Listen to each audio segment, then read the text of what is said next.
गुरु महिमा अपरंपार स्वामी सतकृतानंद। गुरु गोविंद दो खड़े काके लांगू पाए, बलिहारी गुरु आपने गोविंद दियो बताए। जब गुरु और गोविंद दोनों एक साथ साधक के सामने आ जाएं, तो साधक दुविधा में पड़ जाता है कि किन्हें पहले प्रणाम करूं।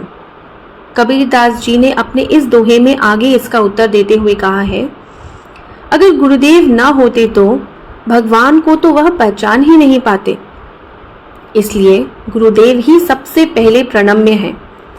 स्वामी विवेकानंद कहते हैं, गुरु की पूजा भगवान के रूप में करनी चाहिए। वे भगवान हैं, इससे कम कुछ भी नहीं है। जब आप उनकी ओर देखते हैं तो धीरे धीरे वे लुप्त हो जाते हैं और जो बचता है वह क्या है?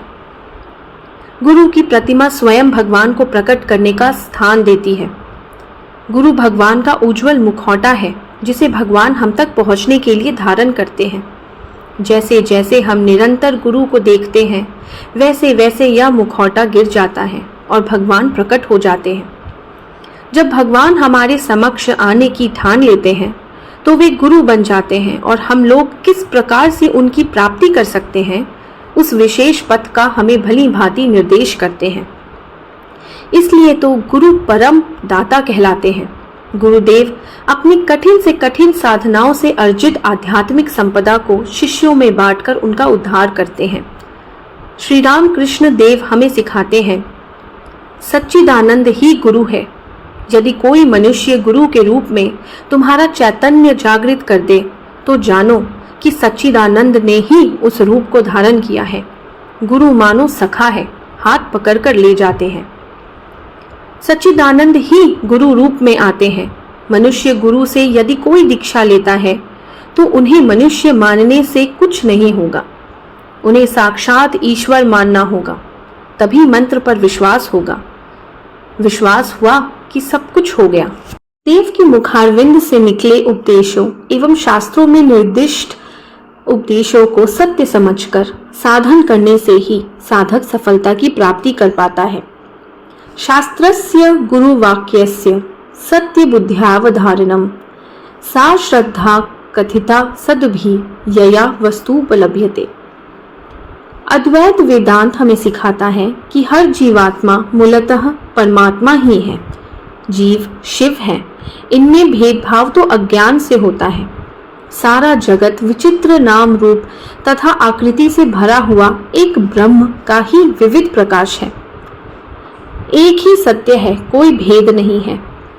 वही अद्वैत वेदांत कहता है, भले ही सारे जीव और जगत से तुम अभेद भावना रखो, पर गुरु चरण में नतमस्तक होना सीख लो। न अद्वैतम गुरुणा सह।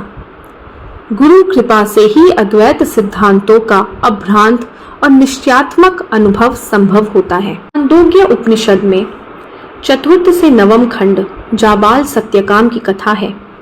सत्यकाम ज्ञान प्राप्त करने गुरु गृह को आए, पर गुरुदेव ने उनको गायों को चराने भेज दिया। गुरु की आज्ञा मानकर सत्यकाम कई वर्षों तक जंगलों में ही रहकर गाय चराते रहे। गुरु भक्ति से ओतप्रोत सत्यकाम के अंतःकरण से धीरे धीरे अज्ञान दूर होता गया और उन्होंने सबसे ऊंचे सबसे पावन ब्रह्म ज्ञान की प्राप्ति की। भगवान शंकराचार्य के एक शिष्य थे गिरि। उनमें प्रखर बुद्धि और प्रतिभा का अभाव था, पर वे सच्ची निष्ठा से श्री गुरु की दिन रात अथक सेवा करते थे। एक दिन गिरि नदी के किनारे गुरु जी के वस्त्रों को धो रहे थे। दैनिक प्रवचन का समय हो गया। सभी शिष्य आकर गुरु के सामने बैठ गए, पर आचार्य शंकर ने प्रवचन प्रारंभ नहीं किया और गिरि की प्रतीक्षा करने लगे। यह बात दूसरे दिग्गज शिष्यों से सहन नहीं हुई। वे लोग गिरि की योग्यता को लेकर परिहास करने लगे। यह सुनकर गुरु मन ही मन दुखित हुए। दया निधान गुरु ने गिरि पर कृपा की। गिरि के हृदय में सर्व वेदांत सिद्धांत तत्काल ही स्फुरित हो गया। अपूर्व आनंद से भरी गिरि के हृदय से संस्कृत तोटक छंदों में गुरु वंदना मानो स्वतः झंकृत हुई। मूर्ख प्राय गिरि बने सर्वजन पूज्य तोटक आचार्य। गुरु सेवा और गुरु भक्ति का बड़ा ही अद्भुत दृष्टांत मिलता है तिब्बतीय महासाधक मिलारेपा के जीवन में। उन्होंने जब गुरु से आध्यात्मिक ज्ञान की मांग की तो सबसे पहले गुरु ने उन्हें खेती करने का आदेश दिया। आदेशों का पालन होने पर गुरु जी के आश्रम में रहने को स्थान मिला, किंतु बाहर जाकर भिक्षा मांगनी पड़ती थी। यहाँ तक कि कुछ भी भूल चूक होने पर गुरुजी पिटाई भी किया करते थे। एक दिन गुरुजी ने मिलारेपा को अपने हाथों से एक मकान बनाने का आदेश दिया। मिलारेपा गुरु आज्ञा पालन करने में लग गए। अपनी पीठ पर पत्थर ला लाकर मिलारेपा गुरुजी का घर बना रहे थे। अब घर पूरा होने ही वाला था कि गुरुजी ने आकर कहा, घर सही से नहीं बना है, इसे तोड़कर इसके हर एक पत्थर को वापस रख दो। बिना किसी प्रतिक्रिया के मिलारेपा ने वह भी किया। एक बार नहीं, यही घटना मिला के साथ एक के बाद एक करके 3 बार हुई, पर उनकी गुरु के प्रति निष्ठा अचल रही। उसके बाद गुरुजी ने मिला को दीक्षा दी और अपना आध्यात्मिक उत्तराधिकार सौंपा।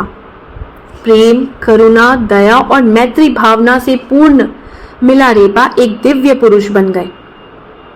गुरु रुद्र महेश्वर बनकर शिष्यों का पाप भस्म करते हैं। गुरु विष्णु बनकर शिष्यों की विपदा छिन्न करते हैं। शिष्यों के शोधित अंतःकरण में गुरु ब्रह्मा बनकर विमल ज्ञान का प्रकाश भर देते हैं, जिससे मोह का घना अंधकार हमेशा के लिए दूर हो जाता है। वाहे गुरु जी की फतेह। जय श्री गुरु महाराज।